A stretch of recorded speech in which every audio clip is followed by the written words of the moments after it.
The principle in neuroscience says that nerve cells that fire together wire together.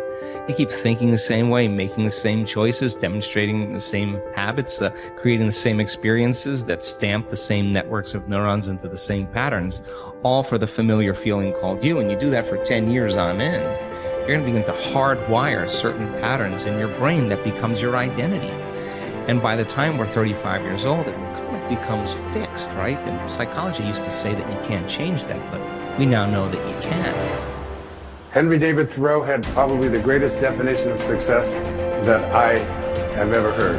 He said, if you advance confidently in the direction of your own dreams and endeavor to live the life which you have imagined, you will meet with a success unexpected in common hours. It will chase after you if you can place into your imagination what it is that you would like to attract and begin to feel it. That which you feel yourself to be, you are. And you are given that which you are. So assume the feeling that would be yours were you already in possession of your wish. And your wish must be realized. So live in the feeling of being the one you want to be, and that you shall be. Inspire yourself into the right direction. Look, find things to latch onto. Hook on to things that inspire you. Fill your eyes and your soul with them, and know that this is your power. This is the advantage you have over everyone else. You fill yourself up with things that inspire you and fuel you day after day after day. See, if you're playing it safe, you're not going to win.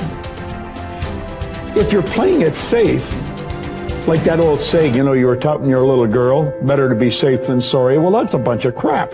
It's not better to be safe than sorry. It's by trying things that you figure out how far you can go. You got to get outside the box. Like it's reported, Edison tried 3,000 ways before he built the incandescent light. He said he didn't fail 3,000 times. He said there was 3,000 different steps to building a light bulb. Well, there's different steps to get to where you're going. And I really do treat winning and losing exactly the same. I do not let it upset me. So as you begin to look at this decade and affirming that this is your decade, as you set goals that will make you stretch, that will bring out the best in you, as you begin to remove the negative, toxic people from your life, as you decide to take some chances in life, and that's one of the things that's very important. This God said, if you're not willing to risk, you cannot grow. And if you cannot grow, you cannot become your best. And if you cannot become your best, you cannot be happy. You can't be happy. And what else is there? This is time for a little truth here. Maybe you need to become much wiser than you are at the moment. You need to become stronger. You need to have better health. Maybe you need a little coaching to really become the person I want to become. I'm going to have some coaching. Physical coaching, spiritual coaching, developing skills coaching. To be the influence you want to be, you got to build an incredible reputation. What kind of person must I be to attract all that I want in my life and the people that I want and the opportunities that I want? You knock on the door and opportunity opens. You must stand there as a very attractive person, or you may not be invited. One of the most mysterious and unique phrases that Jesus ever used. Here's what he said.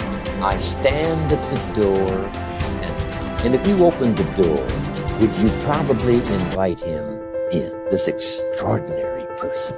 You say, wow, yeah. And he said, if you invite me, I'll come in, sit down, talk things over. For you to be that kind of attractive person, that if you knocked on the door of opportunity and it opened and you stood there, would you be the kind of person that opportunity would say, come right in and sit down and let's talk about the future? What kind of person?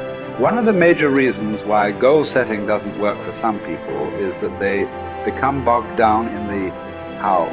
This is especially true if the goal is a stretch. They want something quite different from their current experiences. However, is that we don't need to worry about the how. We just need to concern ourselves with but if you do get entangled in the detail of how your desires might come about, you immediately close down those millions of channels through which they can reach you. The how is not important. What is important is that you plant the seed of desire. Nourish it with clear visualization of the ripened fruit. Water it with sincere faith. But leave the means to universal mind. Open up your mind. Clear out the channels of thought. Keep yourself in a state of receptivity. Gain a mental attitude in which you are constantly expecting good. It is these positive expectations that are so critical to success. When looking at the tiniest building blocks of life, scientists were astounded to discover that the particles behave differently depending on what the scientists observing them expected. It's the same in your life. We will rise or fall to meet our expectations, or those others have with us. No doubt you will have heard of the self-fulfilling prophecy.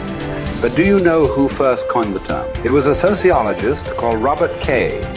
Merton. In his book, Social Theory and Social Structure, he states, the self-fulfilling prophecy is, in the beginning, a false definite of the situation, evoking a new behavior which makes the original false conception come true.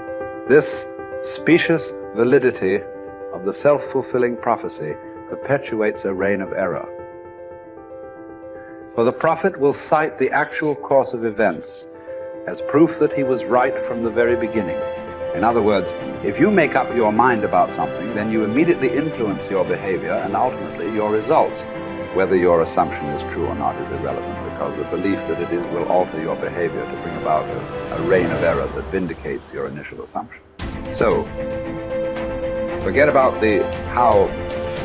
Collier reminds us, your part is to impress upon mind your need, your earnest desire, your boundless belief in the resources, and the willingness of universal mind to help you. In other words, expect the best and it will do the rest. So you have to constantly pour energy into your own life to make sure that you're making progress to your goals if you're going to eventually achieve success. And the only way that you're going to be able to do that is to have a growth mindset.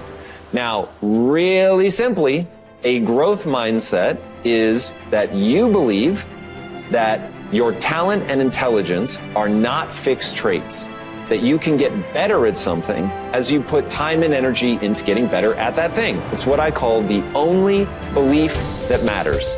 The only belief that matters is that by applying time and energy into something, you will actually get better at it. Now, once you believe that, everything in your life downstream of that gets better, because now you know, oh, I messed up at this thing, I suck at that thing, the world is trying to stop me from doing that thing, the world is effective at stopping me from doing that thing. A word, all I need to do is go and get better and I can outperform people. As Kobe Bryant said, and this has become my favorite quote in the world, booze don't block dunks. Now, what did he mean by that? He meant that no matter what, you can get so good that people can't stop you. People were paid millions of dollars to stop Kobe Bryant from scoring points, and yet he scored 81 points in a single game just by getting better than other people.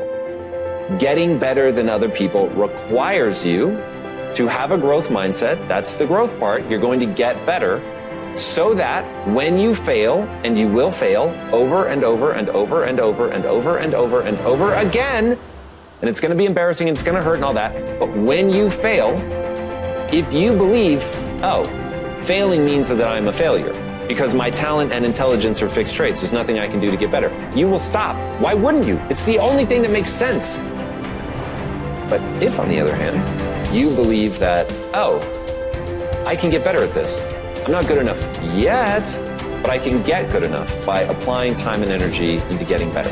So now you'll apply that time and energy because you believe that it will yield the outcome that you want. And that is why it is so critical to get your mind right so that you can run that loop of the physics of progress.